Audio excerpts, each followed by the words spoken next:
first question is where this really all started, the tipping point, and that horrific video of George Floyd. When you watched that video, what were your thoughts? Actually, the first time I watched it, I cried. I, I was literally watching a man be killed by a police officer, and on video, and there's no words for it. It's just horrible. Did you know when you were watching it that this is the one, this is the tipping point, and what would happen after that? I felt that that was the first one that I literally cried over, and I wondered if it had that effect on other people. And then, as different friends of mine started calling me and texting me about it, I realized that it did have that effect on people. And even other police officers that called me and said, that it had that effect on them. So you come at this from not just, president of Metro Council, but a former police officer. Mm-hmm. As a former police officer, how did it impact you? And when you saw the other officers who were there, your feelings as you were watching that? I kind of tried to put myself, what would I have done if I were there on vacation, for example? Would I have tried to intercede, and even enough so for me to go to jail? And the answer was yeah. I would not. I don't know how they stood there and allowed that to happen. It's unacceptable. So you understand then some of the distrust that people have for police. Absolutely. And then the protests. Mm-hmm. And in support of peaceful protests? Absolutely. Yeah, I became a police officer because of protests. I was a child of the 60s, so I saw that. And that's why I became a police officer, so that police couldn't do bad things to people that look like me. So explain that. What was it that you saw? So I would see... In Louisville, growing up. Mm-hmm. So we had a television first, and so I would see on TV the things taking place down in Alabama, and so the dogs and the fire hoses and the marches, I would see that, and the police were a part of that, and I thought, well, that's not good. And so I wanted to become a police officer to stop that type of activity. And so when I was growing up in the 60s, we would come downtown to go shopping, right? And so there were things we could do and things we couldn't do based upon the color of our skin. And so, and I remember there's a park called Fountain Ferry Park down at the foot of foot of Market, I'm sorry. And so I remember there were only certain days we could go there, all right? And so, so I remember all of that. I remember the protest. I remember my neighbor coming home with a broken arm by a police officer from a protest that she was participating in. And so that's what inspired me to want to become a police officer, so I could make sure that police didn't do things like that to people that look like me. So that's personal. Very. So when you see protests now, and it's so interesting to me because not many are in your position with a city government role, Metro Council president, Mm-hmm. and a former police officer, how you wrestle with those things. Absolutely. Is it a wrestling match? Oh, absolutely, it is. And so, I see the protests going on now, and I see the hurt and the anger and frustration and disappointment and sadness of people in our community about things that have taken place.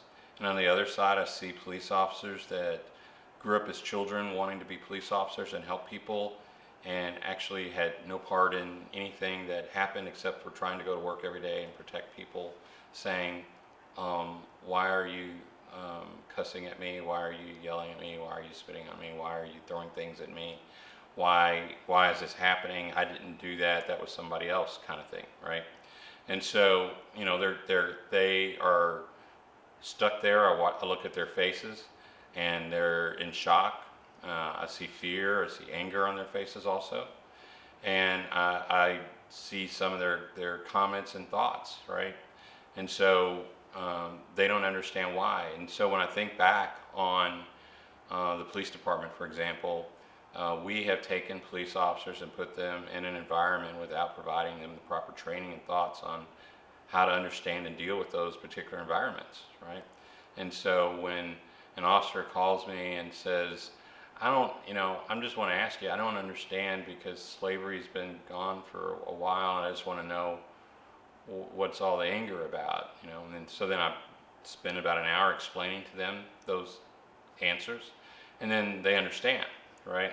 And so that tells me that we've done a horrible job preparing our police officers to do work in areas that we put them in. And like you said, slavery, but even when you as a child were not allowed to go in certain places, the history is not that far removed. No, it's not that far removed. And then when we see things like the George Floyd case, Mm-hmm. and now in our own town, what the tipping point has been is the Breonna Taylor case. Correct. So let's get on that. Are you surprised that that has become a tipping point locally here, that case? No, I always felt that this time would come. So you would often see me on television talking about the leadership of the police department and how it was bad and that it was going to have a negative effect on our community, and that's exactly what we see. So is that because of the no-knock warrants? What is it? Is it policy? Is it people? What is it? Where is the breakdown that you see with the police department in this particular case? So let's start there. In this particular case, I think you just can't isolate it by itself. You'd have to go back to the issue of the police chief at the time believing that statistics and self-initiated activity, meaning traffic stops, were going to solve our violent crime issue. And that my belief was that that's not going to solve our violent crime issue. You can't depend on that solely as the way that we're going to solve our violent crime issue, because you're taking and affecting a certain part of the community where the majority of the African Americans live, and you are negatively affecting them through the judicial system. Nothing positive is going to come from that. And so the police chief did not believe that and continued on with that process. The mayor allowed him to do that until the Tavon Lee case came about With the traffic stop. Pulled over allegedly because he made a wide turn. Right. And we still don't know results of that. That's correct. That case is still under investigation. So there's a tremendous amount of frustration of people just from that whole activity of driving down Broadway and seeing black kids handcuffed sitting on the curb for not using a turn signal, right? That builds up a tremendous amount of stress and trauma and drama in people's lives. And so then when the Breonna Taylor case happens, here we are. So is that the breakdown being no-knock warrants? No, the breakdown just being poor police leadership, period. You were in favor, though, I'm assuming, of no-knock warrants being stopped. Sure, yes. Mm-hmm. So when you say leadership, bad leadership led to this case with Breonna Taylor. Explain that a little bit more to me so I understand it. Absolutely. So you're going to connect the dots. So we have a police chief at the time who allowed this pressure to build, number one, by bad police practices, which is not a best practice, number one. Number two, because of poor accountability from the chief down through his commanders, the day came where there was a search warrant to be signed by a judge with the address of 3003 Springfield with the name of Breonna Taylor on it. That was for a no-knock search warrant. The sergeant and the lieutenant of that unit signed off on that. Even though when you read the search warrant, there's a possibility that that search warrant was stale because it was last updated January the 21st, executed March 13th. So no new information. No new information on the warrant. That's the first breakdown in leadership. And the number two is that it's decided that there's going to be a no-knock warrant on that particular location. I'm not sure why that was decided, that there would be a no-knock warrant on that particular location. If you listen to the chief's comments when he was last at the Public Safety Committee meeting, he said that all no-knock warrants should be executed by the SWAT team. The SWAT team did not conduct that search warrant. All right? And then the shooting took place. And there is no body camera footage of the shooting. So I reflect back to 2015, and I go back to bad leadership when the narcotics unit told the chief they didn't want to wear body cameras when the Metro Council purchased body cameras. And the chief said okay to that. He should not have said okay to that. So one breakdown after another in that case. So we have one officer who has been fired. That's correct. Should the other two be fired? I don't know the answer to that. Only the mayor and the chief knows the answer to that. They know what's in that case file. Nobody on the Metro Council knows what's in the case file. And so I can't tell you if they should be or shouldn't be because I simply don't know what did or did not take place in the details of that. Would you see it more as a leadership issue than maybe an officer issue in this case? Absolutely. So let's talk about one thing that I have been confused by, and that was the police report when it was released that said there was no forced entry and no injuries. How did that happen? You have inside know of a police department. How could a police report like that have been released? I didn't even understand it. Can you help me understand it? Poor leadership. Somebody should have said, well, this is a really important case, and somebody should have been double checking to make sure that the report was accurate. And they didn't do that, and that's simply a matter of poor leadership. But in a case like this, magnified 10 times over. That shows you how poor the leadership is. So you are obviously in favor of a top to bottom review of the police department? Absolutely. So where is the biggest, all right, now we have an interim chief. We're looking for a new chief. What is paramount in that search if you believe leadership from the top is really what has been missing? I think that, it's not only missing with the police chief, it's missing from across the street. And so, the mayor ultimately is responsible for the police chief. And the mayor ultimately allowed the police chief to do the things that he did, right? So I think that ultimately, as we look for a new police chief, we need to look at a chief that is going to be transparent, a chief that is going to be held accountable by the mayor and by the new safety director, Amy Hess, a police chief that will take part and be a part of the government, that will actually attend staff meetings, which did not happen, a police chief that will not participate in cover-ups, a police chief that will be transparent with the community and let them know about what's going on and will hold their subordinates accountable. The fact that we still have the Tavon Lee case, for example, that has still not been adjudicated yet through the police department is unacceptable. I did a program on that last year, so I know it's more than a year old. Exactly. Okay. And so a police chief that has the respect of the members of the police department is vitally important, and a police chief that has the respect of the community is vitally important. Is this going to be an insider or an outsider? I don't know. Ultimately, it's decided upon by the mayor. But I and many others feel like the mayor's picker is broken, and so he didn't do a good job picking the last time, and so that other people need to be involved in that. So we're pushing to make sure that there's some sort of committee and that the Metro Council is represented on that committee and that the FOP is represented on that committee as we have the process that takes place. We also feel like we need to be out in the public listening to what the public has to say about the direction of the police department and which way they want it to go and what their thoughts are on a new police chief. And I also think that we should borrow from the Jefferson County Public School System as they had the finalist for the superintendent position meeting throughout the entire community, and people come and meet and talk, ask questions. And Mayor Abramson did the same thing when he selected Chief White. I remember that. And so we need to convince the mayor that that's what needs to happen. Are you hoping it's a person of color? I'm hoping that it's the best person for the job. A little bit of pushback with the mayor. Is your all's relationship, just based on the answers that you're given, broken? They're strained. Strength. their strength. There's a lot of disappointment with the Metro Council and the way that the mayor's been handling some things lately.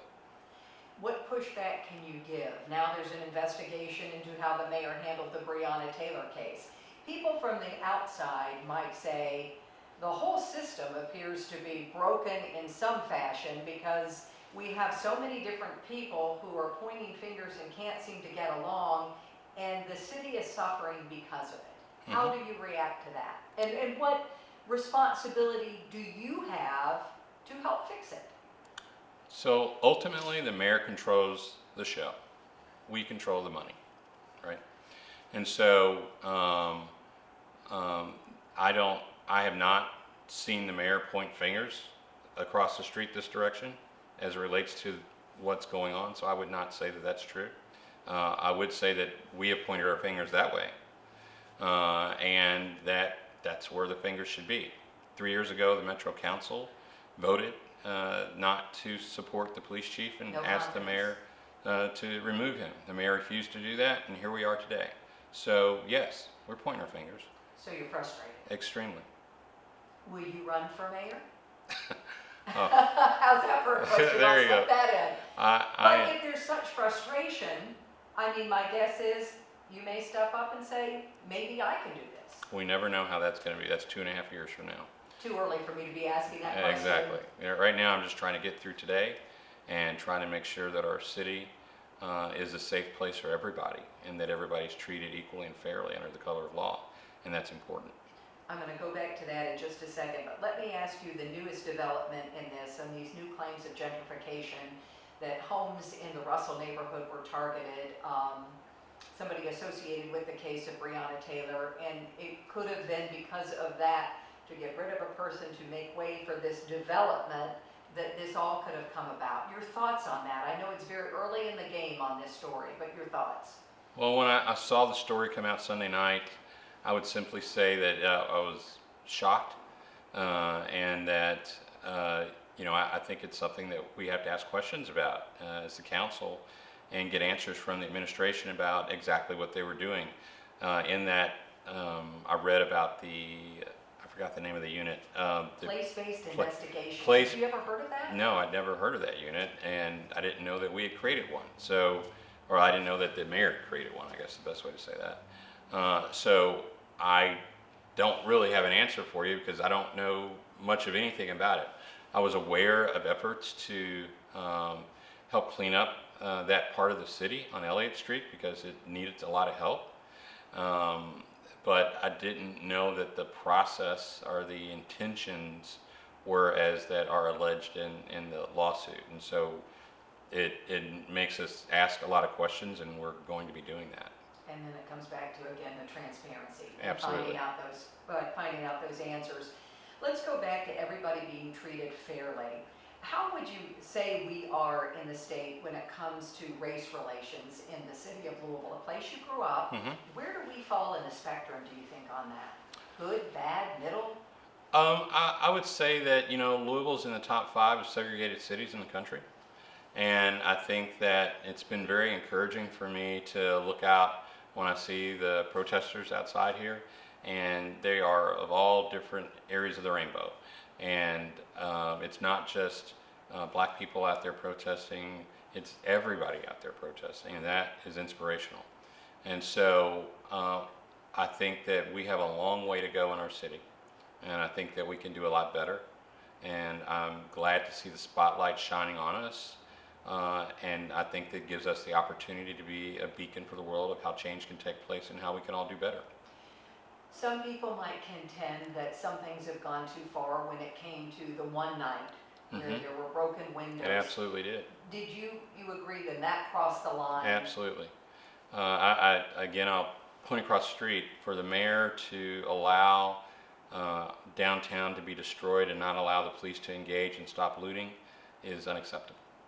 So how would you have handled it to, like you said, give voice to the protesters who are out there for change, for the right reasons, Right. and those who may have taken advantage with the opportunity? How would you have juggled that?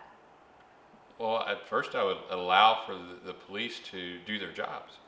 You know, the police were not allowed to stop looting and damage that we see here downtown. They should have been allowed to do that, and that would have stopped that, right? And you believe they were told to stand down? Do you? I know they were told to stand down. And so I think that that is unacceptable. So you have gotten the frustration from police officers Yes, as well? they've been very clear about that. How do we? And business owners. I was at a meeting with business owners and say the boarded up city is killing business. Absolutely. But I also, you have to balance that with, but we are in the midst of incredible change, and that's a good thing. So how do you wrestle with that with your two backgrounds? You know, I think that the incredible change is good. I think that protesting, letting your voice be heard is great. I don't believe that breaking all the windows out of the Hall of Justice across the street is a great idea, or breaking the arm off of Louis, or any of those other things. I think that, you know, many businesses are closed right now downtown, and some people would say, well, they should be closed because this is important, and black people need to have their voice heard. And I think that the voices are heard and are being heard. But a lot of those businesses employed black people, and now they're not employed. And so I think that there is a balance that has to take place. I think that protesting is great, but endangering the lives is not great. Being violent is not great. Driving the wrong way down the street and endangering people's lives is not great. And so I think it's very important and incumbent upon the mayor to set out the rules of engagement so everybody knows what those are. So far, he's refused to do that. I think he needs to say, if you use your vehicle to block traffic on the 2nd Street Bridge and don't let people get through, then you're going to be arrested and we're going to take your car.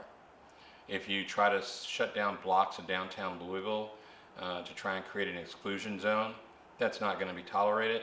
You're going to go to jail and you're going to lose your car. You know, he needs to say those things. Clear-cut guidelines, so Clear-cut everybody is on guidelines. the same page. Right. If there's a caravan through the city and you start driving the wrong way down the street, then you're going to be arrested and you're going to lose your car. He needs to say those things so people understand what the clear-cut guidelines are. If they choose to go on the other side of those guidelines, that's their choice, right? Everybody's got a choice to make, and there's consequences to that. And so as long as you know what the consequences are, you can decide if you're going to make that choice. But because he hasn't said what those consequences are and what the boundaries are, then it leads to what we see taking place. And so it's very important, as the mayor and the leader of the city that controls the police department, that the mayor do those things. Let's talk about the way forward, because it is complicated. For the protesters to be heard, they're demanding that 2 police officers be fired. Let's say that doesn't happen.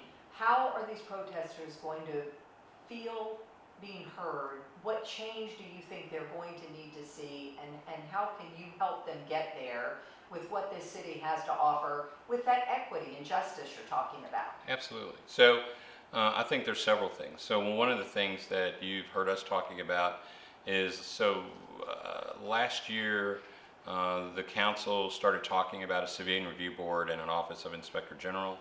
The former police chief and the mayor fought and pushed back against that, so it wasn't able to happen. So now this year these things have happened, and so now the mayor and the new police chief are not pushing back on it. And so hopefully by the end of August we'll have that in place. So you're hopeful? I'm very hopeful. That review board that gives the community a voice. That's correct. When there is a Tayon Lee who gets pulled over and people go, whoa, whoa, whoa, whoa, whoa, Exactly. This is out of line. A wide turn, a young man who was targeted, or what appeared to be targeted?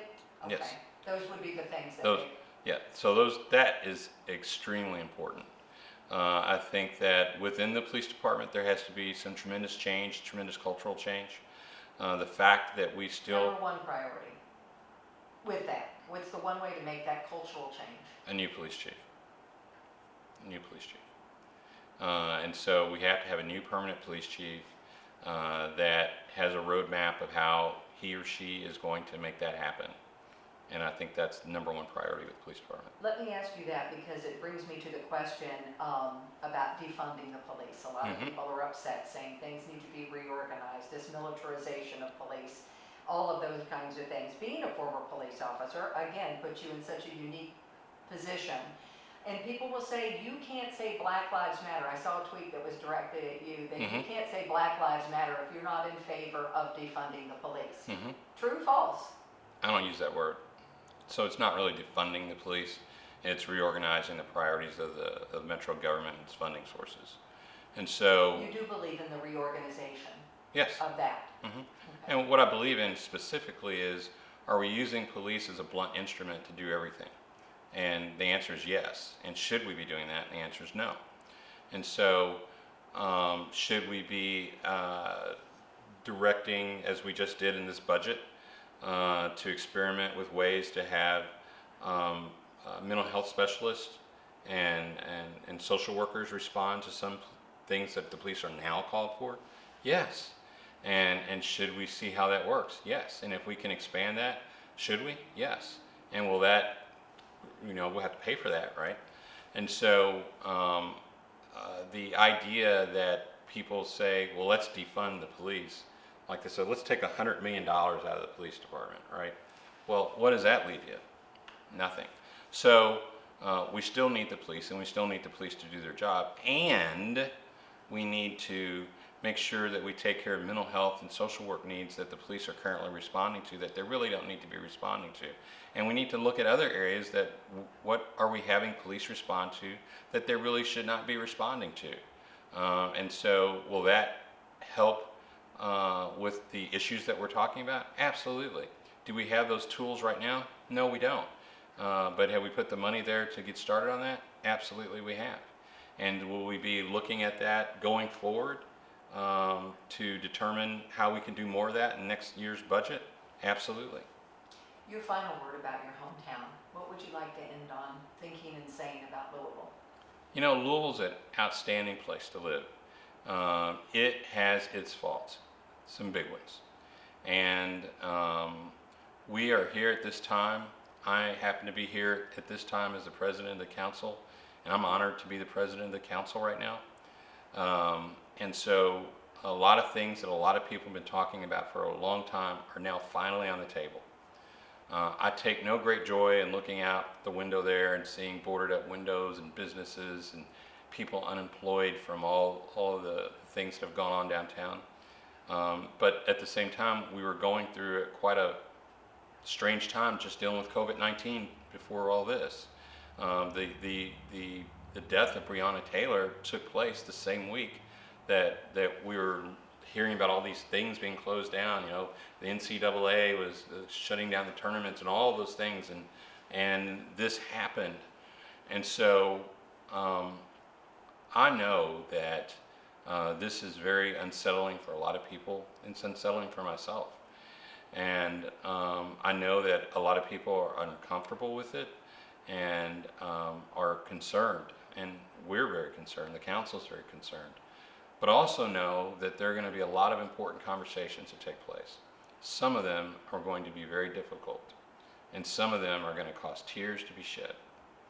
But I believe in the end, we will come out on the other side of this changed. And we will have a better city, a better police department, a better government because of that. And people will be involved. And I think that we will come out on the other side of this loving each other more. And that's my goal.